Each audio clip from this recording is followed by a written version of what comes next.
Chapter 28. Only Charlie left.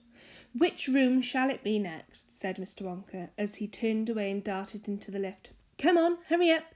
We must get going. And how many children are there left now?" Little Charlie looked at Grandpa Joe, and Grandpa Joe looked back at little Charlie. "But Mr. Wonka," Grandpa Joe called after him, there's only Charlie left now." And Mr. Wonka swung round and stared at Charlie. There was silence. Charlie stood there holding tightly onto Grandpa Joe's hand. "You mean you're the only one left?" Mr. Wonka said, pretending to be surprised. "Why, yes," Charlie whispered. "Yes." Mr. Wonka suddenly exploded with excitement. "But my dear boy," he cried out, "that means you've won." He rushed out of the lift and started shaking Charlie's hand furiously. It nearly came off. "Oh, I do congratulate you," he said. "I really do. I'm absolutely delighted. It couldn't be better. How wonderful this is. I had a hunch, you know, right from the beginning that this was going to be you. Well done, Charlie. Well done. This is terrific. Now, the fun is really going to start. But we mustn't dilly, we mustn't dally. There's even less time to lose now than there ever was before. And we have an enormous number of things to do before the day is out. Just think of the arrangements that have to be made and the people we have to fetch. But luckily for us, we have this great glass lift to speed things up. Jump in, my dear Charlie, jump in. You too, Grandpa Joe, sir. No, after you. This way, that way. Come on, now then. This time I shall choose the button we are going to press."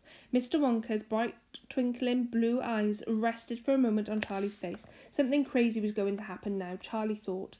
But he wasn't frightened. He wasn't even nervous. He was just terrifically excited. And so was Grandpa Joe. The old man's face was shining with excitement as he watched every move that Mr. Wonka made. Mr. Wonka was reaching for a button high up on the glass ceiling of the lift. Charlie and Grandpa Joe both craned their necks to read what it said on the little black label beside the button. It said, "Up and out." "Up and out," thought Charlie. "What sort of room is that?" Mr. Wonka pressed the button. The glass doors closed. "Hold on," cried Mr. Wonka, and wham! The lift shot straight up like a rocket. "Yippee!" shouted Grandpa Joe. Charlie was clinging to Grandpa Joe's legs, and Mr. Wonka was holding onto the strap from the ceiling. And they went up, straight up this time, with no twistings or turnings, and Charlie could hear the whistling of the air outside the lift as it went faster and faster. "Yippee!" shouted Grandpa Joe again. "Yippee! Here we go!" "Faster!" cried Mr. Wonka, banging the wall of the lift with his hand. "Faster, faster! If we don't go any faster than this, we shall never get through." "Through what?" shouted Grandpa Joe. "What have we got to get through?" "Ah!" cried Mr. Wonka. "You have to wait and see. I've been longing to press this button for years, but I've never done it until now. I was tempted many times. Oh, yes, I was tempted. But I couldn't bear the thought of making the great big hole in my roof of the factory. Here we go, boys, up and out." "But you don't mean," shouted Grandpa Joe, "you really don't mean that this lift—" "Oh, yes, I do," answered Mr. Wonka. "You wait and see. Up and out." But it's made of glass," shouted Grandpa Joe. "It'll break into a million pieces." "I suppose it might," said Mr. Wonka, cheerful as ever. "But it's pretty thick glass, all the same." The lift rushed on, going up and up and up, faster and faster and faster. Then suddenly, crash! The most tremendous noise of splintering wood and broken tiles from directly above their heads, and Grandpa Joe shouted, "Help! It's the end! We're done for!" And Mr. Wonka said, "No, we're not.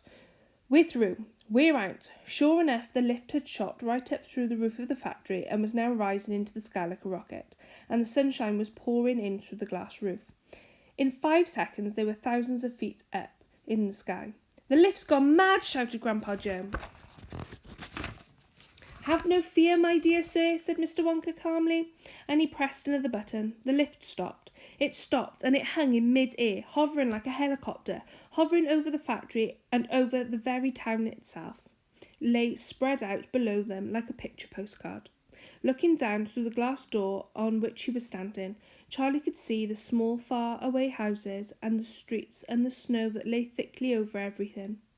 It was an eerie and frightening feeling to be standing on clear glass high up in the sky. It made you feel that you weren't standing on anything at all. "Are we all right?" cried Grandpa Joe. "How does this thing stay up?" Sugar power, said Mr. Wonka. 1 million sugar power. Oh, look, he cried, pointing down. There go the other children. They're returning home.